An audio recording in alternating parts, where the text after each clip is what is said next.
Hello there, my name is Hannah Maswani, and I am the Director of Mission and Equity Consulting here at the YWCA of McLean County. We are offering a bonus Think About It Thursday this month because it is Hispanic Heritage Month. I have to first offer the disclaimer, though, that I am neither Latina nor an expert on Latinx scholarship. However, I have called in a good friend and cohort colleague, Gabriel Nuñez-Soria, to help me out on this. I am using this platform of the Think About It Thursday program with the YW to offer a little bit of insight into some of the very terminology that we use that tries to capture just some of the diversity and richness that is the Latinx community. So as I mentioned, Hispanic Heritage Month began yesterday, September 15th, and will continue on until October 15th. It is a time of celebration of the contributions, cultures, foods, all the magic that is the Hispanic and Latinx community and communities, right? As a cultural celebration, however, it was only a week long at first and began in 1968 under the Johnson administration. But in 1987, California Representative Esteban Torres petitioned for it to become a month long, and he was successful in 1988. So I mentioned we're going to be talking a lot about the language, right? So I'm approaching this as a scholar and not someone who is blessed enough to be Latinx. So I want to talk about some of the history of the language, some of the connotations, and then also the meanings. So first and foremost, I offer up the word Latinidad, which has fallen in and out of favor in recent times, particularly by Afro-Caribbean and Black Latinx folks who feel that the word is a little bit reductive and doesn't capture the racial and ethnic diversity of what it is to be Latino. The term itself tries to encapsulate all of the geopolitical complexities, that is the immigration history, the deep-seated roots of colonization, race, legal status, language, socio-political climate. This word is trying to do a lot. And recent times, scholars feel that it's not quite succeeding. It feels a little bit like a whitewashed word to try and capture dozens of countries and all of the diversity within those countries, right? So throughout this presentation, I'm offering a variety of words, which I'm not going to say what's best because it's not my place to. Everyone will have a different opinion who is Latino, and always default to asking what folks prefer to be called if you have a relationship with that person, right? Because we're not trying to turn anyone into our personal Google. Some other words that you'll hear, however, are the term Hispanic, which is probably one of the longer used terms, and then the term Latino or Latina or Latinx, which we're going to get into. So the word Hispanic is rooted in Spain, as you can tell from the center of the word there, Hispanic, España. It is referencing the language of Spain and is typically used to refer to the country itself of Spain all the way in Europe, and then most of Latin America. To be Latino, which is the masculine, Latina the feminine, and Latinx, which is the gender neutral, is to have heritage from the geographical area that is Latin America. When it comes to more progressive terminology that gets to a little bit more of the deep colonization and the sociopolitical past of this part of the world, folks typically prefer Chicano if they are of Mexican or Mexican-American descent. Chicano being the masculine, Chicano feminine, Chicanx is for the gender neutral. And then there's also mestizo, which is one of the words that does more to sort of uplift the fact that there are deep-seated indigenous roots in a lot of mestizo or Latinx folks as well. So it highlights both the Spanish influence and then also the indigeneity and the African traditions as well. So when it comes to Hispanic, apologies for covering it up there, this is a linguistic term. It has fallen out of favor because it is more rooted in sort of the fact that Spain did colonize a good part of Latin America. So it's a linguistic term, which means that it doesn't include Brazil, where Portuguese is spoken.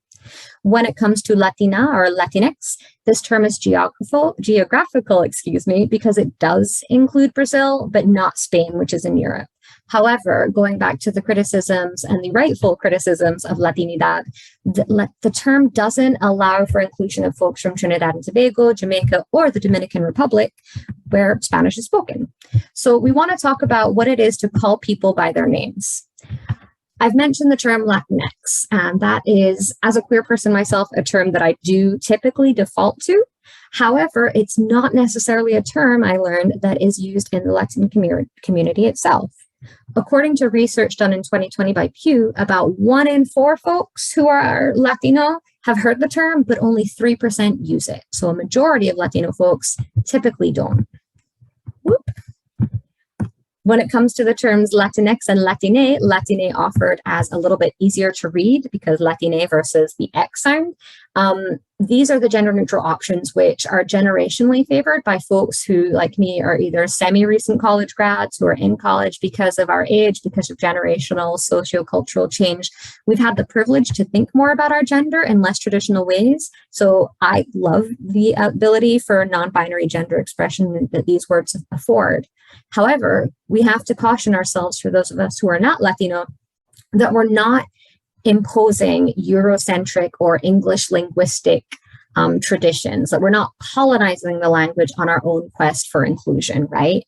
What I mean by that is Spanish, like French, which I speak, is a gendered language. So for example, in French, the chair would be feminine, but the sky would be masculine, right? One of the other patriarchal tendencies of Spanish, French, and some of the other Romance languages is that if you have a group of people, and in that group there is even one man and like 73 other women, we would default to using the masculine adjective because there's that dude there, right? So the use of the words Latinx and Latine tries to do away with that patriarchal lens. But again, Latinx and Latine are terms that are more favored amongst younger generations, as you can see here, particularly those who are between 18 and 29. And a majority of Latino adults have not heard the term Latinx, right? So again, we want to be wary of imposing our own activist values on other communities. So as I mentioned, I'm queer, I'm all here for that representation, but as I am not Latino, what I offer is that if you know someone's gender identity and you feel comfortable, or they feel comfortable, sharing that with you and having that be addressed. If it's a woman that you're speaking to who is Latina, say Latina. You don't need to put in Latinx. If you know you're speaking to a man and he's talking back to you and that's your friend, that's your Latino friend, right? So use specificity. Same thing when it comes to talking about where someone is from, right? So if you don't know if someone is Venezuelan, if you don't know if someone is Guatemalan, but you have a relationship with that person and it's okay to ask, and then use that as the adjective, right? Because we're trying not to other or reduce to one thing when we're trying to be inclusive, especially when we consider the very xenophobic past that this country, like other countries, has had around immigration and how much Latinidad has been wrapped up in our sort of anti-immigrant rhetoric within the country. One thing that we do want to think about in terms of our inclusion of folks is that we want to honor the names that people tell us. So we want to call people by their names. We don't want to shorten people's names because they're inconvenient to us, because effectively that's racism. So unfortunately, a lot of folks who don't have Eurocentric or white sounding names are often made to feel like a burden. So for example, my brother Muhammad goes by Mo because it's easier for folks to pronounce, right? The unfortunate thing about this, and the thing that does make it pretty offensive, is that names are sacred, names are special. So no matter what your cultural heritage is, your parents or you have chosen your name because it means something to you. So to have someone consistently mispronounce that gets really grating, and it invalidates your sense of being there. It makes you feel like a burden. So we can pronounce things like Tchaikovsky, right? We can pronounce things like Shakespeare. So we can take the time to learn how to pronounce other folks' names with the names that they tell us they go by. And again, as I mentioned earlier, we don't want to presume where someone's from. In McLean County, about 11% of the immigrant population is Latino or Latina or Latinx.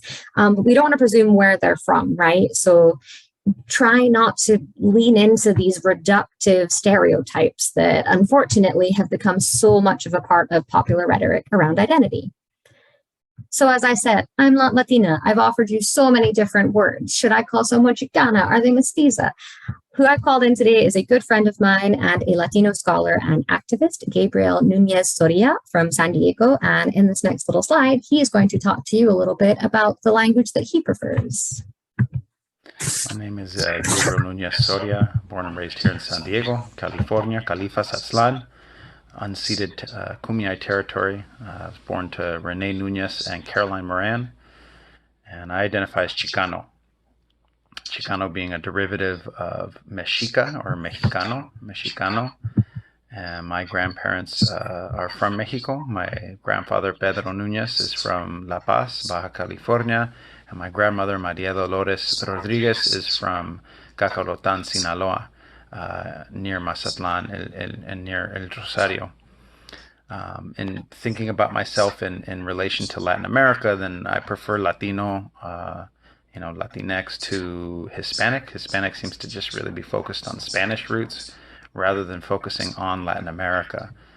And in that way, I also think mestizo or mestizaje, right, the mixture of different roots, both European and indigenous, but mestizaje really, I think, speaks more to the indigenous side than Latino necessarily, or Latinx, because even Latinx is still based on Latin, right? And so I know we walk around speaking these colonial languages, but I want to be able to honor my indigenous roots here in this continent.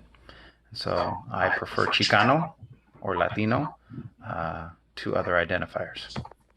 Hope that's helpful. Take care.